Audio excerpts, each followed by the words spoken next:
ახალი ბრუნდება პირდაპირ ეთერში. საპარლამენტო უმრავლესობამ ომბუდსმენის თანამდებობა ნინო ხატისკაცს შესთავაზა. როგორც ხატისკაცმა განაცხადა, უმრავლესობა ომბუდსმენის თანამდებობაზე თამარ გურჩიანის კანდიდატურის დასახელებას არ აპირებდა და ამიტომ იგი შეთავაზებას დათანხმდა. საკანონმდებლო ორგანოში უკვე ამ ფაქტს მოჰყვა გამოხმაურება. პირდაპირ ეთერში კი ჩვენი კორესპონდენტი თამუნა ჩიხლაძე ისაუბრებს დეტალებით. თამუნა, გისმენთ.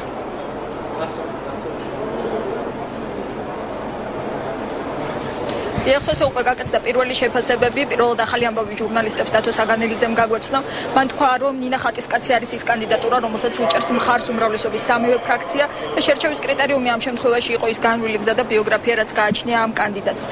თინა ხიდაშელმა და ვიკა დოლიძემაც დაუდასტურეს კიდევ ერთხელ თავიანთი მხარდაჭერა ნინა ხატისკაცს და განაცხადეს, რომ ის არის იდეალური კანდიდატი სახალხო დამცველის პოსტზე.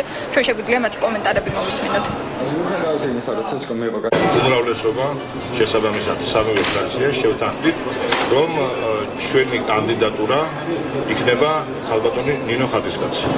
ჩვენ მას ხვალ უმრავლესობის ხდომაზე მოვუწევთ, გვექნება მასთან შეხვედრა, არსებობს გარკვეული კითხვები, გვინდა გარკვეულ თემებთან დაკავშირებით მისი მოსაზრებები მოვისმინოთ და იმედი მაქვს, რომ ალბათ ამ შეხვედრის მერე უმრავლესობა მთლიანად დაუჭერს მხარს ხალბატონი ნინო ხატისკაცის კანდიდატურას.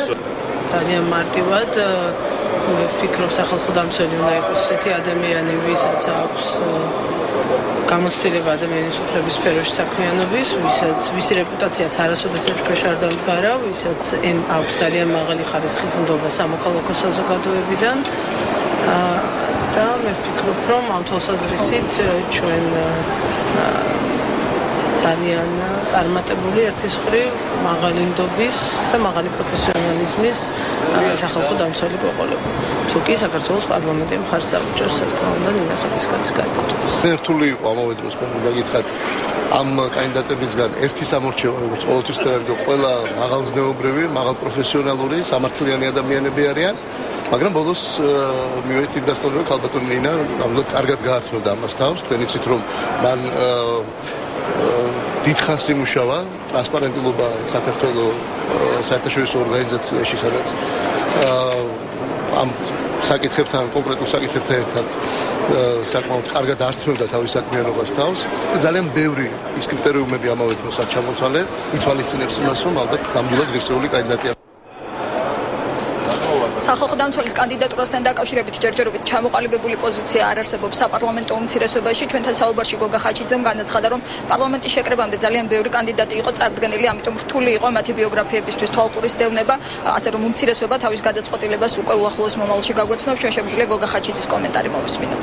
იმდენად სწრაფად იცვლება, ასე ვთქვათ, სახალხო დამცველთან დაკავშირებით და იმდენად მრავალფეროვანი და კალეიდოსკოპურია კანდიდატურები, რომ ძალიან ძნელია თუნდაც თვალყური მიადებო. ამაზე ვიმსჯელოთ ფრაქციაში და გამოვხატავთ ჩვენს ერთიან პოზიციას. რაც შეეხება თავად ნინა ხატისკაცს, მე შეგახსენებთ, რომ ის გახლავთ ექსპერტის საარჩევნო საკითხებში მუშაობდა არასამთავრობო ორგანიზაციაში საერთაშორისო გამჭვირვალობა საქართველოს. მის გარდა სახალხო დამცველის პოსტზე განიხილებოდა სხვადასხვა არასამთავრობო ჯგუფების მიერ წარდგენილი კანდიდატურები.